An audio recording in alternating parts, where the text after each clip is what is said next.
All right.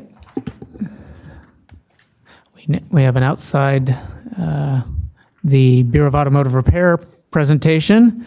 We're very happy to be welcoming Thomas Tucker with the Auto Care Association to give us a presentation on vehicle safety inspection and discussions about introducing something like that in the state of California, and maybe some background on what's being done in other parts of the country. Welcome. Thank you and good afternoon. On behalf of the Auto Care Association, we are delighted to be here.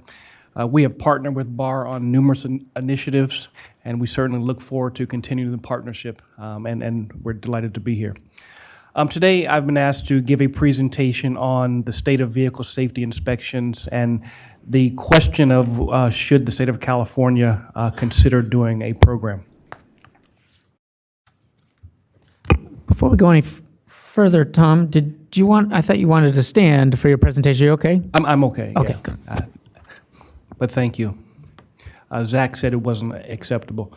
Just kidding. Just kidding. So let's begin. So the case for vehicle safety inspections. So the central question is, do vehicle safety inspections save lives? And the answer is yes. The answer is yes. But of course, everyone will ask the question, how do you know? And so let's get into that a little bit. The first part of the question, the first part of the answer is, it's common sense. Now, I'm not going to accuse anyone of using common sense all the time, but it's common sense. And so I'm going to ask a question of the committee, of the advisory board. Does anyone believe that a vehicle with bald tires, faulty brakes, defective lights, and defective windshield wipers is a safer vehicle on the road than a vehicle that has the proper tread tires, brakes are effective, and lights are operating in optimal condition? If you believe that the car with the faulty brakes and bald tires is a safer vehicle, let me see a show of hands. Okay. You're driving, Rodney. So again, that's the common sense factor. But we have to go a little deeper. And so let's do that. And so we have to get into what does the data say. And so we'll get into some of the data, but before we do that, I want to get into some of the barriers that are out there for getting good data. Because elected officials often ask the question, show me some data from my community, from my state. And so just outside, there's that little highway, the 5. And so I'm going to ask a question again of you all, and I would certainly ask someone to respond. If there's an accident on the 5, whether it's rush hour or any other time, the first responders come and they determine that there is not a fatality or someone's hurt. What is the primary responsibility, or what is the number one responsibility after that of the police department or highway patrol who's there? What is their number one responsibility? Anyone? Or the next action. First thing would be to get them off to the side of the road and get them to a safe place so they can figure out what all happened. Absolutely. And so oftentimes, in most communities, the number one goal after they determine no one's hurt is to get the vehicles off the road, because they want to get the traffic moving. And so police officers who are, not mechanics, and, their primary responsibility is traffic safety. And so oftentimes they get the traffic moving, they'll issue a citation, but they're not looking at where the tire is bald. Are they qualified to say you had brake failure or component failure? And the answer is no. So again, that's another factor that prohibits sometimes good data being collected. And then, of course, the National Highway Transportation Safety Administration has a system called FARS, which is you have to, all states and local jurisdictions have to do a report if there's a fatality. So we know through all the data when there's a fatality. But if there's not a fatality, oftentimes jurisdictions are not keeping all of that data that's readily available. So that's one of the barriers. So let's go to California and by the numbers. In California, in 2014, there were 38.8 million people in the state of California.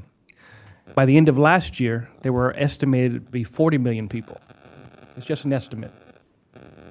But total driver's license issued in the state of California as of last year was 27 million.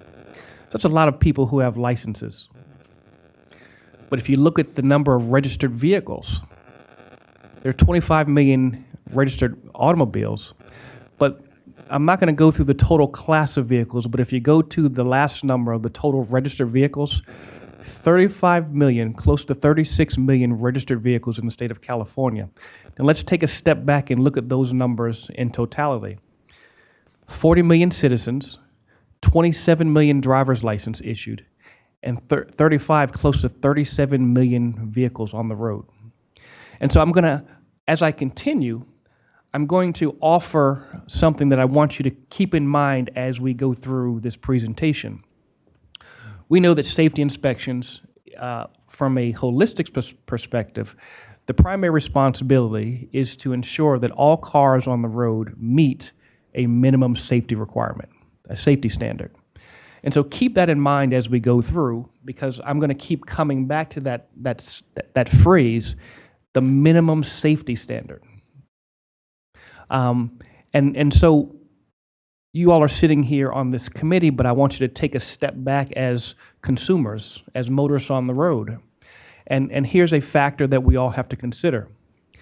My car affects your safety, and your car affects my safety. And so as we continue through this presentation, does each car on the road meet that minimum safety requirement?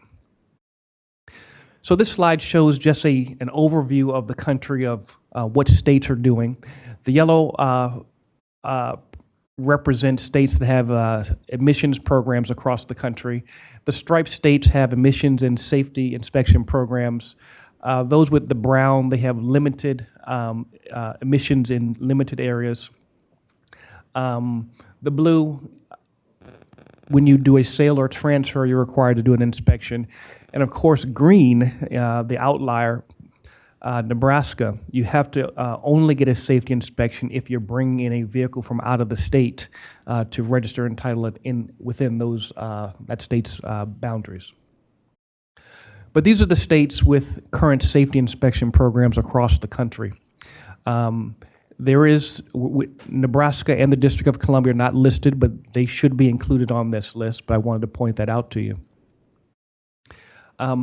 So let's go into some trends, because I think this is an important part of the discussion. Last year, there were 23 safety inspection bills to eliminate safety inspection programs in state legislatures across the country. 23. So the trend is going down.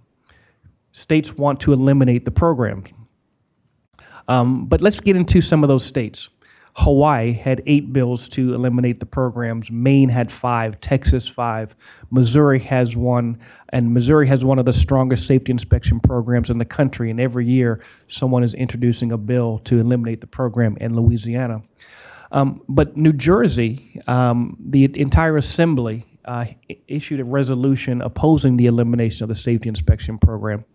And Hawaii did a resolution that was passed that mandated the state conduct a study to determine the effectiveness and the necessity of the safety inspection program in the state of Hawaii.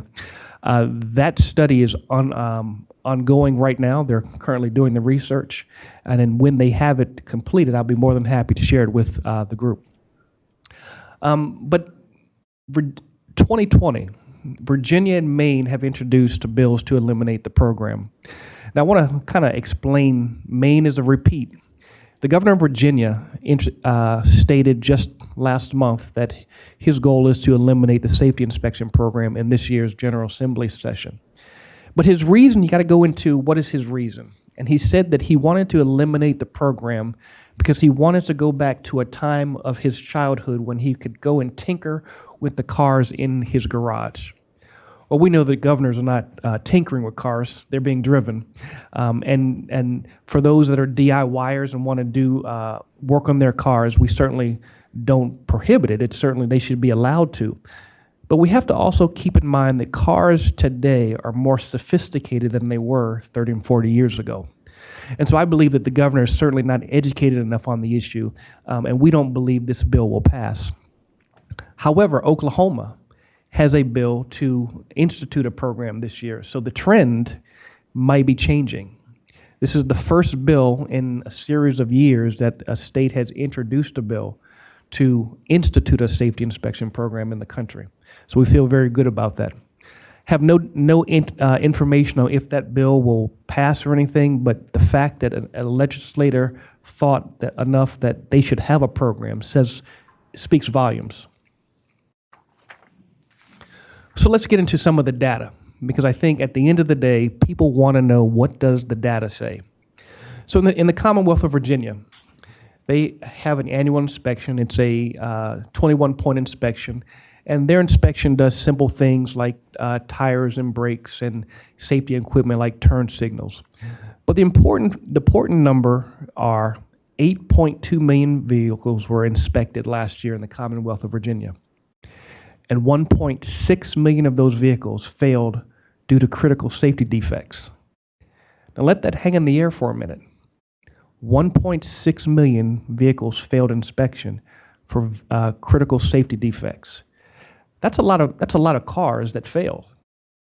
And I think the bigger issue is, as we go back to what I said just a few moments ago, these 1.6 million cars, they're not meeting the minimum safety standard.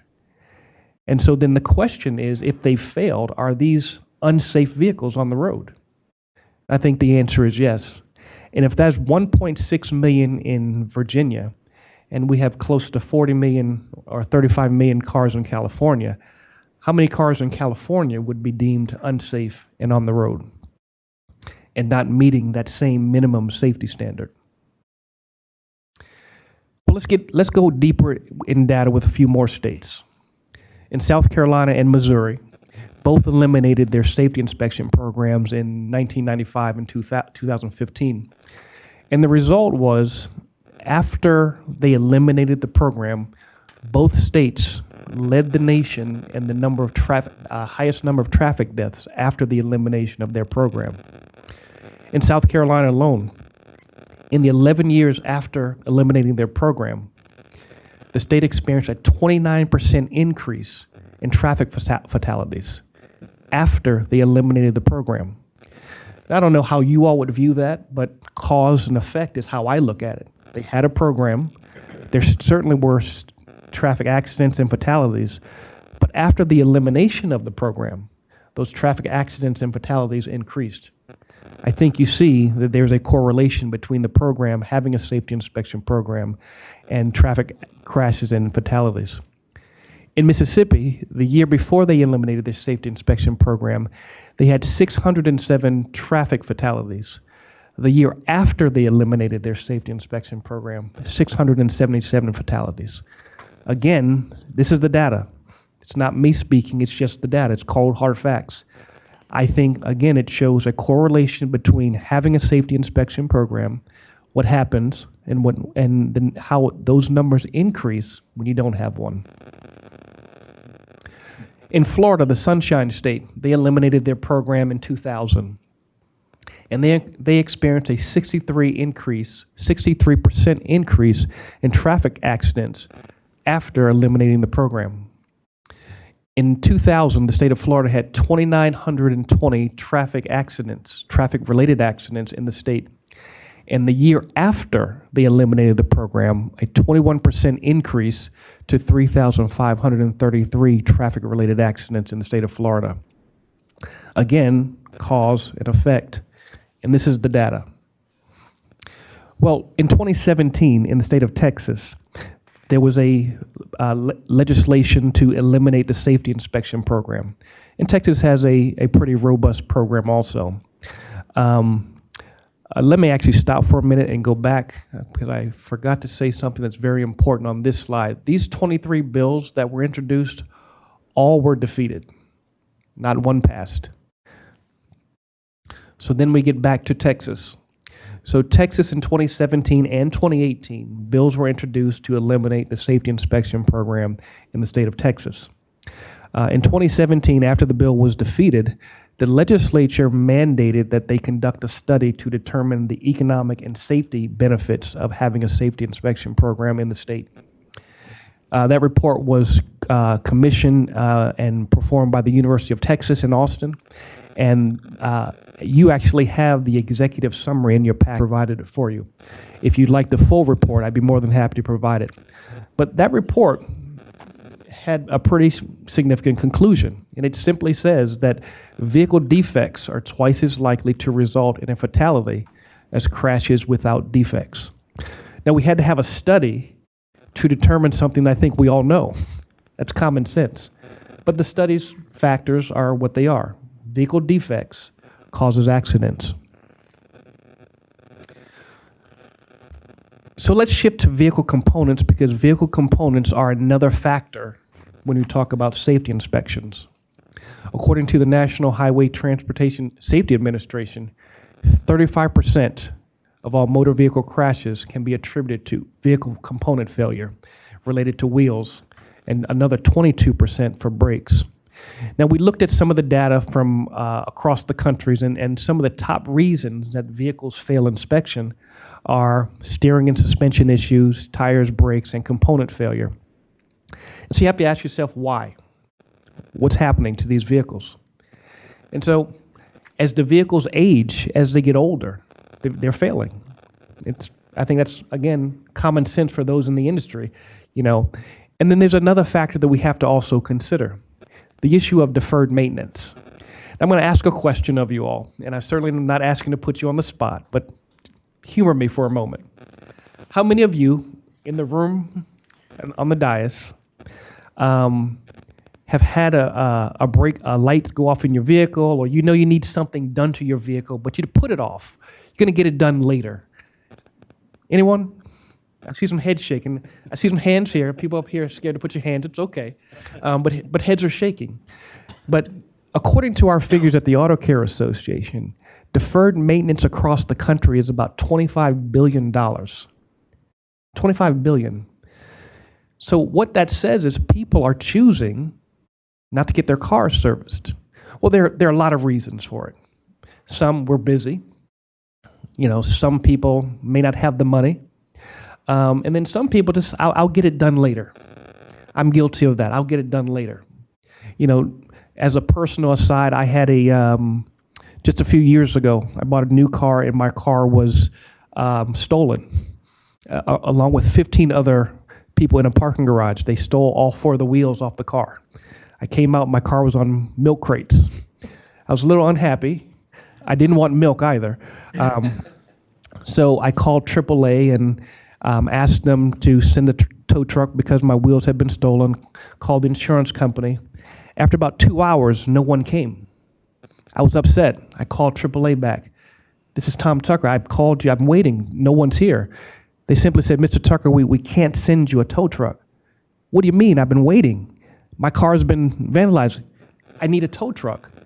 And they simply said, Mr. Tucker, we can't send you a tow truck. You don't have any wheels. They can't tow it. So they had to wait to get someone to get some tires, put on the vehicles before they can tow the car. I tell that story because how much are tires and wheels? A couple thousand dollars. Easily. Easy. Well, $6,000 total damage to the vehicle, because some of the other components, we'll go into that in just a few minutes, had to be recalibrated and sensors had to be replaced. You know, when you talk about deferred maintenance, people will defer getting things done, particularly when you talk about a couple $1,000s in repair costs that they didn't expect. I didn't expect it myself, but fortunately, I have the good hands people at Allstate, and they were able to take care of it. But the average age of vehicles today is 11.8 years of age. Now, let's go inside that number, and what does it mean?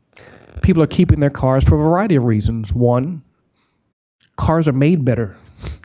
They're lasting longer, you know, which is a good thing. Another reason, finances. You know, people, kids are going to college, can't afford a new car, or I just can't afford a new car right now. So people are keeping their vehicles longer. And if they're keeping their vehicles longer, we have to ensure that those same cars that they're keeping longer are meeting that minimum safety standard that each car on the road should have. And so I contend to you today that having a safety inspection program in the state of California or in any state is no different than going to get your annual physical. You go to the doctor, and the doctor says something's wrong, and you got to take some medicine or do some exercise, and to get well. Well, when you take your car to be serviced and you have a repair, you shouldn't be able to go back on the road knowing that your car doesn't meet a minimum standard or is unsafe. And so I want to draw your attention to this slide because it's a slide from Pennsylvania. Pennsylvania is one of 3 states that have safety inspection reports over the past 20 years. And this is a report from a few years ago, but let me draw your attention to the blue graph, the blue line, and the green line. The blue line represents states with safety inspection programs, and the green line represents states with no safety inspection. And you can clearly see that the blue line is lower, and the states without safety inspections have a higher incidence of fatal crashes or vehicle failures because those cars aren't inspected. And so the result of this study was pretty simple. It indicated that vehicle safety inspections has the highest impact in lowering vehicle-related failures and crashes among vehicles ages 3 to 9 years of age. Yeah, I see it. Another factor in safety inspections, which I think is one of the most easy things to do, is the visual inspection when you take your car in. These are actual photos of cars that came in. These are the wheels when someone came in to get their car inspected. Now, is there anyone here who would want to get on the road with this or be next to the person who has wheels like this? Used to be the brake rotor. You know, this is a compelling photo, you know, and so when we talk about deferred maintenance, here's 2 pictures of someone who's on the road, and I will tell you that this person did fail inspection. I hope so. They were not allowed to drive this vehicle off the lot. But one of the other components of vehicle inspections is, and I think it's one of the most important things, is having a certified technician put eyes on a vehicle to ensure it meets that minimum safety standard. Because as we move into the next slide, one of the things I kind of want to shift and talk about is technology. But do we want to let the computers tell us that our cars are safe? Or do we want to have a certified technician at least glancing at your car once a year or every other year to ensure that it meets that minimum safety standard? As I said, cars are more technologically sophisticated. There are advances in technology from automated anti-lock braking systems to lane departure warnings or emergency brake assist. These are great features, absolutely. But the question of these systems that has to be asked of those who make policy is who's checking those systems? Every new vehicle coming off the lot today has a bare minimum 100 microprocessors in the vehicle. And these microprocessors are talking to one another. They're talking to the components, ensuring that the vehicles are operating at an optimal level. Through a study through the National Highway Transportation Safety Administration, they conducted a 2-year study to determine factors that contributed to crashes. And close to 7% of crashes were due to vehicle component failure. Again, you have to ask the question, who's checking the component systems to ensure they're working at their optimal best? And so now we get into the meat of technology, and that's ADAS, Automated Driver Assist Systems. That is, and let me say before I continue, one of the challenges that all states are having to face, and California is no different. Technology is advancing faster than our ability to make laws to keep up with it. And so you have the ADAS systems, which are all new cars have them. And these components are talking not just into the, they're not just talking to the components in the car. They're also communicating to outside factors. You know, is the other car too close? You know, is there a street light or other barriers up front? The connected car is certainly one of the most important advances that's out there today. But who's checking these systems to ensure the connected car is operating properly? Excuse me. This slide really talks about the autonomous car remote systems, and really this looks at all of the new technology that most cars have. Whether it's surround view or rear collision warning systems, all these systems are enabling us to get to an autonomous future of vehicles on the road. And so I asked the question again. I want to ask a question to the body again. Are we prepared? Are you all prepared for autonomous vehicles on the road? And so I'm going to ask you to raise your hand if you think we're prepared for it. No? Well, here's the reality. Most of the time when we talk about autonomous vehicles, we're talking about fully driverless vehicles. And that's a little ways away. However, autonomous driving is actually here now because these systems allow for automated parking, emergency brake assist, lane change warnings. Those are levels of autonomy that are on vehicles today. So the autonomous driving future that we talk about and that we're thinking it's down the road, it's actually here. And if it's here, then we still have to go back to that question, who's checking those systems? So ADAS calibration is essential. This slide shows all of the systems and how they surround the car to keep the car safe and the occupant safe from danger. Again, we'll ask the question, who's checking these systems? Because if the ADAS system is calibrated incorrectly, it could cause the driver to overcompensate. It could cause the system to move in a way it's not supposed to move. And then what would happen? A vehicle traffic accident or a vehicle fatality. Again, we're asking the question, who's checking those systems?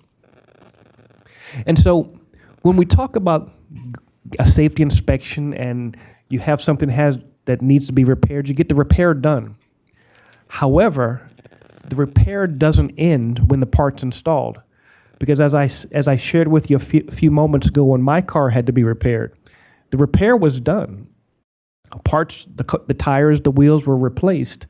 However, there was much more work that had to be done on the calibration of all the systems so that they were operating in full compliance with the way they should be. And so that's a big factor when you look at not just safety inspection, but just cars on the road and repairs in general. You can get a part, and you can get the part inserted and put on the car correctly, but there are other systems that have to be working and calibrated correctly to ensure a safe driving experience, not just for the driver, but the other people on the road also. And so the big picture, what does it all mean? It simply means that the connected car requires inspection, review, and calibration to ensure that all the systems are aligned properly and functioning properly. And so what are the impacts? What are the benefits of a safety inspection program? Older vehicles would be inspected to meet the same safety standard as the older vehicles. The issue of deferred maintenance, those issues would be not completely resolved, but if you had issues that required repair in order to get your sticker, in order to pass inspection, those issues of deferred maintenance would be resolved. The technology, the calibration of ADAS sensors, they would be calibrated properly and reviewed to ensure that they protect the drivers and all the motorists on the road. And of course, the inspection itself would identify vehicle components issues, preventing accidents and fatalities. But there's another component that we haven't talked about, and it's one of the big issues that the industry is facing, and that's the issue of where the next generation of technicians. Perhaps, I contend, that a safety inspection program could usher in a new wave of technicians who can professionally maintain your vehicles, and it opens up another career path for California residents in the auto trades. That's an issue that we've, at our association and those in the industry, has been trying to attack that issue for many years, and there are many people doing pieces. But as an industry, how are we working together to address that issue? And this is one way, perhaps, to address that issue. Also, let me say, here in California, the governor has the Future of Work Commission. And one of the charges of that commission is to identify future opportunities, future jobs for future workers in California. Here is an opportunity that perhaps new technicians in another area that California currently doesn't have provides an opportunity for future work. And so there's also the impact to motorists, and we have to be honest about that. Again, buying the part is only part of it. Only part of the equation. There's also a shortage of shops currently able to do the calibrations, but I think that's a short-term thing. I think as more shops understand what needs to get done, more shops will be getting into that. And of course, they'll have a capital investment that they'll have to do on their own. And then safety inspections in general are not very expensive, depending on what level of inspection. If it's a 10-point or 20-point, they're not very expensive. So it's a minimal cost, but it is a cost nonetheless. And we have to be mindful of that with the socioeconomics class across the state also. So what are the barriers and challenges? First, there's always legislative efforts to repeal safety inspection programs every year. I'm happy to say that each year we defeat these bills across the country, but they keep coming back. Vehicle defects, it's a major issue that contributes to accidents and fatalities. And so we have to look at that, as well as the average age of vehicles. It's 11.8 years right now. Next year, it's probably going to go up higher. Each year, it's getting a little bit higher. So we have to look at that. Deferred maintenance, it's another issue contributing to vehicle component failure. And of course, ADAS. The calibration review of those systems to ensure they're in full compliance and operating in the way they should be. And so I'm going to conclude with this. What can you do? What can you do? Well, first you can review the safety inspection studies on the safety and economic benefits of safety inspection programs. We provided those to you. And I believe we can give you some of the other states if you'd like to have those also. And look at the data, because the data tells a compelling story of what happens when you have a safety inspection program in your state and what happens when you don't. You could also simply get an advisory opinion if you have the authority to do a safety inspection program. That's your choice.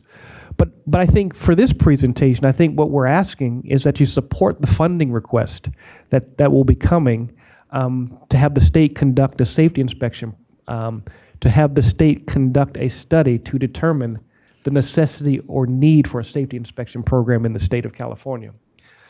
But what each and every person, not just in the dais, but in the room can do, and those listening across the state, is you can have your car serviced at the regular intervals according to your owner's manual. That's the one thing that we all can do to ensure that each vehicle on the road meets that minimum safety requirement. And why should you do that? One, not just it's the responsible thing to do, but you should do it because your car affects my safety, and my car affects your safety. Thank you very much, and I'd be delighted to answer any questions you have. Tom, thank you so much. I'm sure there's a lot of questions and very interesting presentation, very informative. I appreciate you being here to do this today for us. I did get a question on the webcast before we go out to everybody else, just so I don't lose it. Greg Kelly, go back a number of years with Mr. Kelly, who's been with the Automotive Service Councils in California. And has shops in El Cajon and La Mesa. Greg, good to hear from you. He asks, or he says, I question what % of the increase in traffic deaths are attributed to not using seat belts And is it a critical factor in these stats? I actually don't know that. I'm sorry, thank you. I actually don't know if safety, I don't think in these studies it was safety belts. It was component failures. Okay. All right, thank you. Members of the advisory group, Mr. Jeff Cox. Thank you. Great presentation. Just on your slide that has the graph with the percentage of crashes with based on the age of vehicles. So a couple interesting things that I saw, a bit counterintuitive. Wait for you to get there. There you go. So one thing I found interesting was the delta between the states with inspections and states without, on how the biggest delta is when the cars were a bit newer, between the ages of, I don't know, we'll call it 2 to 6 years old. And then it becomes closer together as the vehicle ages, but then starts to separate again at 12. So have you looked at this past 12 years? As with the average age of vehicles, 11.8, we know it's going to continue to go up. So do you expect that delta to continue to separate? I do. And keep in mind, this study was performed in 2009. Yeah.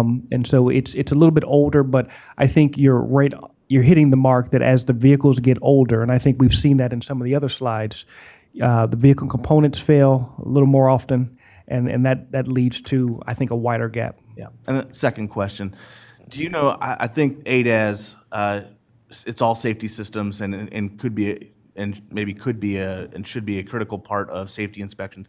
Do you know any state that has implemented the addition of ADAS, at least like a pre-scan into their safety inspection? No states currently,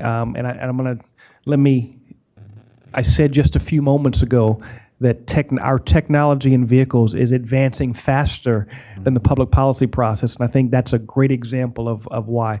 I think the other factor is states that have the programs are focused on the program in front of them and not really looking at the big picture and the new systems and how those critical components, if they fail, what happens. Yeah. Thank you. Certainly. Mr. Gallo. Thank you, Pat. Thomas, first of all, appreciate your presentation. Yeah, that's Cal ABC has long been a supporter of a safety program and a proponent of having some type of safety inspection program. California had a very good program in the 60s and early 70s. The problem and the challenge that eventually was there was the CHP was saddled with having to run this program, and that was one of the toughest things in future attempts for us to get a safety inspection program back into California, because it's who was going to do it. Sure. You know, because the CHP was doing the roadside inspections and all of that at the time, but really looking at it in today's world. And we look at the things that BAR already has with the lamp inspection and brake inspection program. It's only a natural to have a tie-in with a safety inspection program and then smog check on a biannual basis. There's a lot of benefit to all of that, especially the safety of everybody.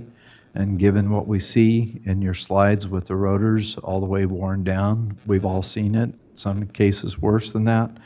But I think as we look in trying to find a way to find a solution to support a safety inspection program, it was ironic because the last time we made an effort, it's been about 5 years ago, to try and have a safety inspection program, we had opposition from CHP, we had opposition from consumer groups because this is all self-serving for the auto repair industry. No, we want people safe.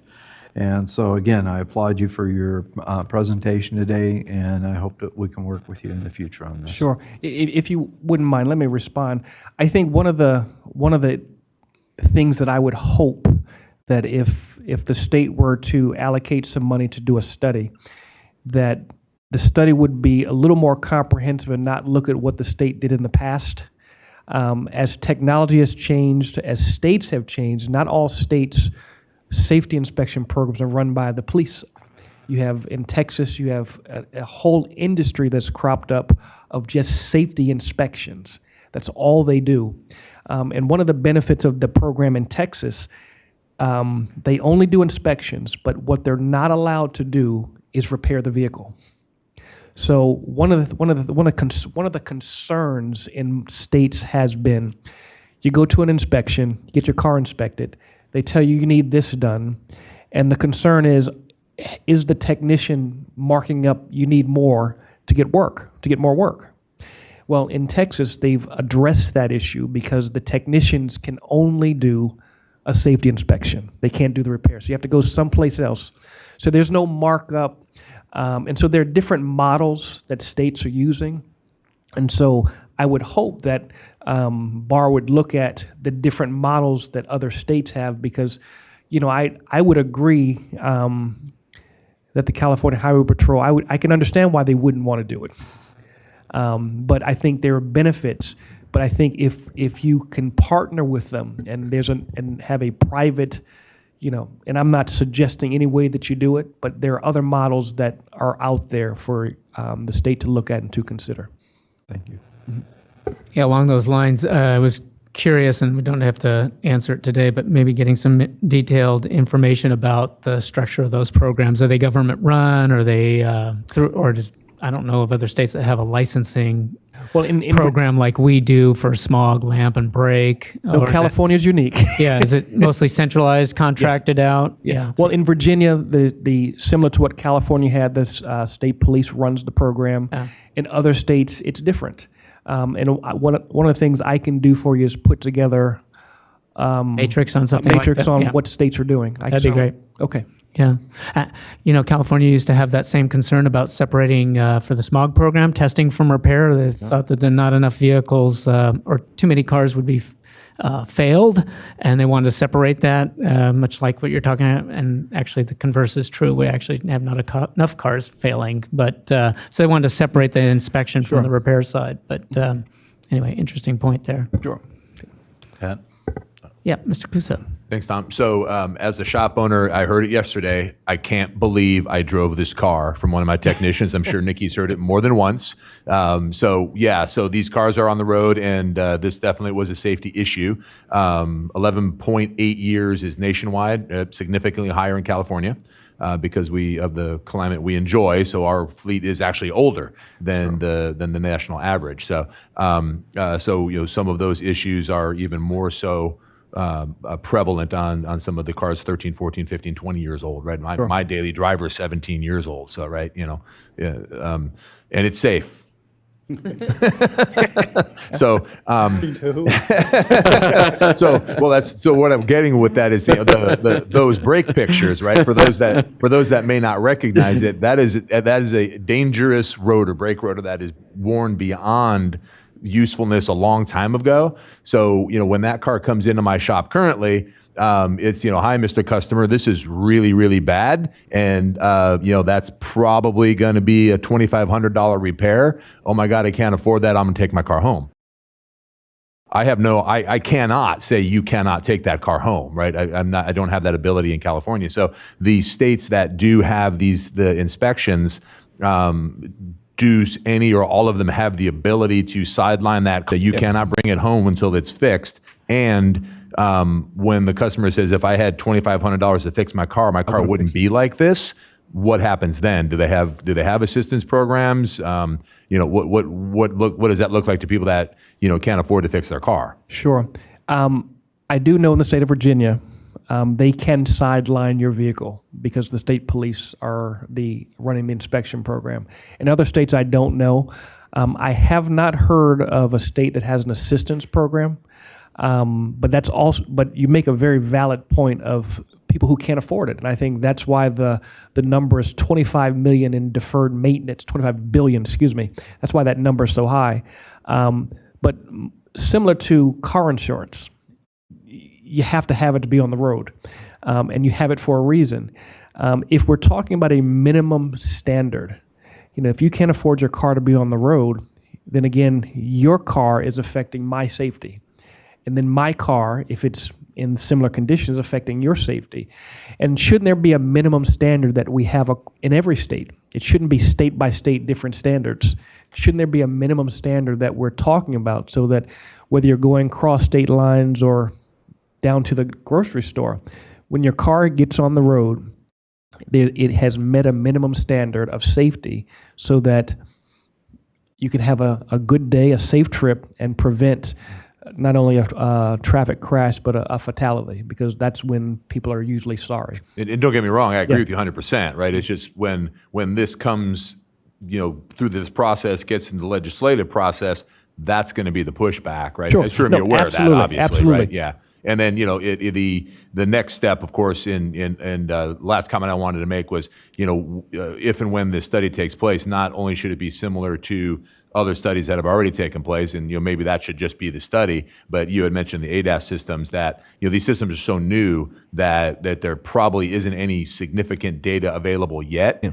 But, from anecdotal information, right, I can tell you that cars that get in accidents, and you already know this, right, that get in accidents don't get calibrated. Windshields get replaced, they don't get calibrated. A friend of mine has a fairly new CRV that's got a camera in the side mirror, so I did a little research, because side mirrors get peeled off on garage doors all the time. You can get a replacement side mirror on Amazon for $69. Doesn't have a camera in it, right? But it'll be a side mirror, and the light will be on, but nobody's going to make sure that system works, right? So, yeah, a inclusion of these new systems in the study should be a major part, I believe. Absolutely. Let me say one other thing, and I apologize. I should have put this in my presentation, but I was trying to condense it. But there's another factor that we all should consider, and that's recalls. And we all know about recalls, airbags, but because of technology, a software update is now considered a recall. I mean, and that's the factor of having technology in your vehicle. So a software update usually takes about 2 hours, but if there's a software update or a security patch that's needed, and that's going to affect the effective operation of your vehicle, that's a recall. That's something that's big. And so then, of course, the question is, how many people are driving around on a recall because of software, but they're not getting it taken care of? Another factor too. Thank you. We had a couple more questions down here, I believe. Mr. Conover first, and then we'll go to Mr. Ritz. All right. Gary Conover with CIWA and Auto Care.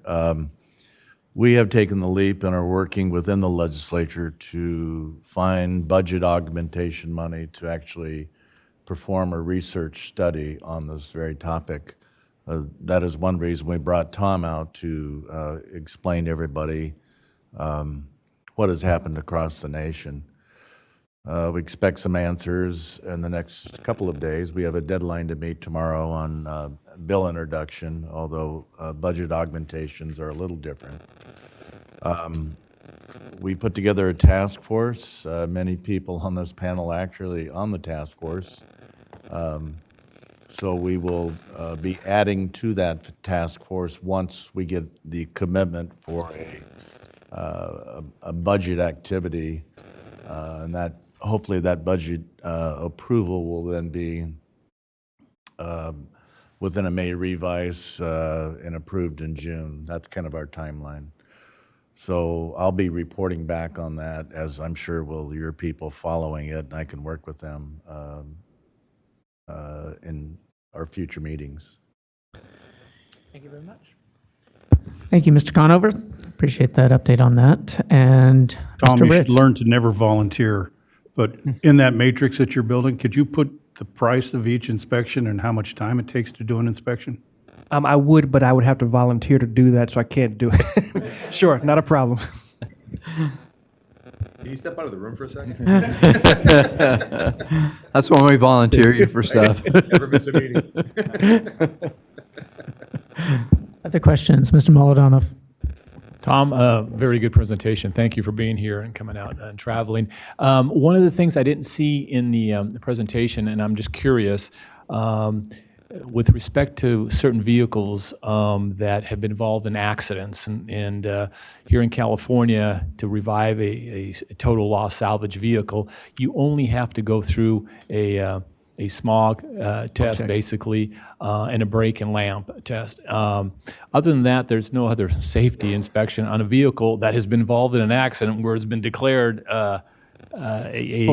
total loss. Yeah. I'm just curious, in other states, are you familiar with any kind of programs out there, safety inspection programs for those types of designated vehicles? Because to me, it just seems so obvious that these vehicles should be mandatorily tested before they're put back on the road. Yeah. I actually do not have information, but I do know someone who can get that for you. Okay. That's an issue that we actually were just discussing yesterday. Yeah. So I'll follow up with you. But I will say, one of the things that every state is dealing with, it's the issue of climate change. And some states where, I think, was it snowing in California last week or someplace? Up in the Sierras, yeah.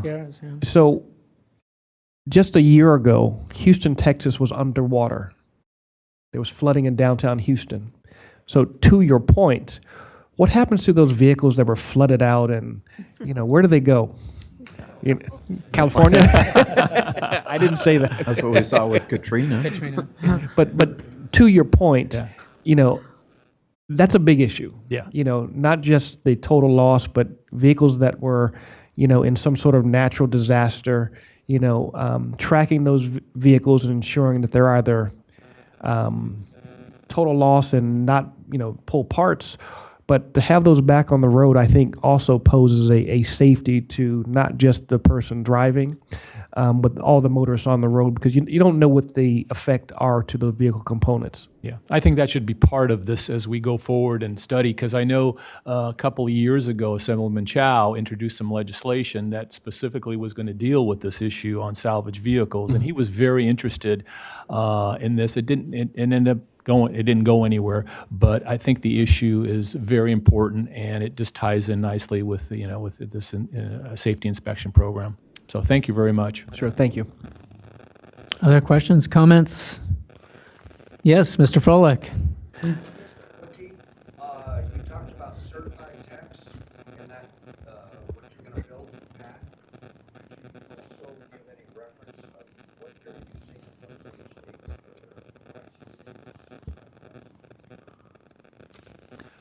I cannot right now. I'll put that on the list to provide back, but that's a great question. I'll follow up with you. The comment from the audience, for those who couldn't hear, was in the matrix that Mr. Tucker said he was going to assemble for us with respect to the various programs in other states, looking at some of the Safety inspection program. safety criteria. Yeah. Okay. Thank you. For the tech, excuse for me. technicians. Yeah. Just a comment, Tom. You might want to check with Hawaii because their ASE certifications are tied in with the state inspection program. So that might be an easy one just to kind of get a quick example of what they're doing. Okay. Anybody else? Excellent job. Thank you so much for being Thank you so here. very much. Thank Yeah. you, everyone. Have a great day. Excellent presentation.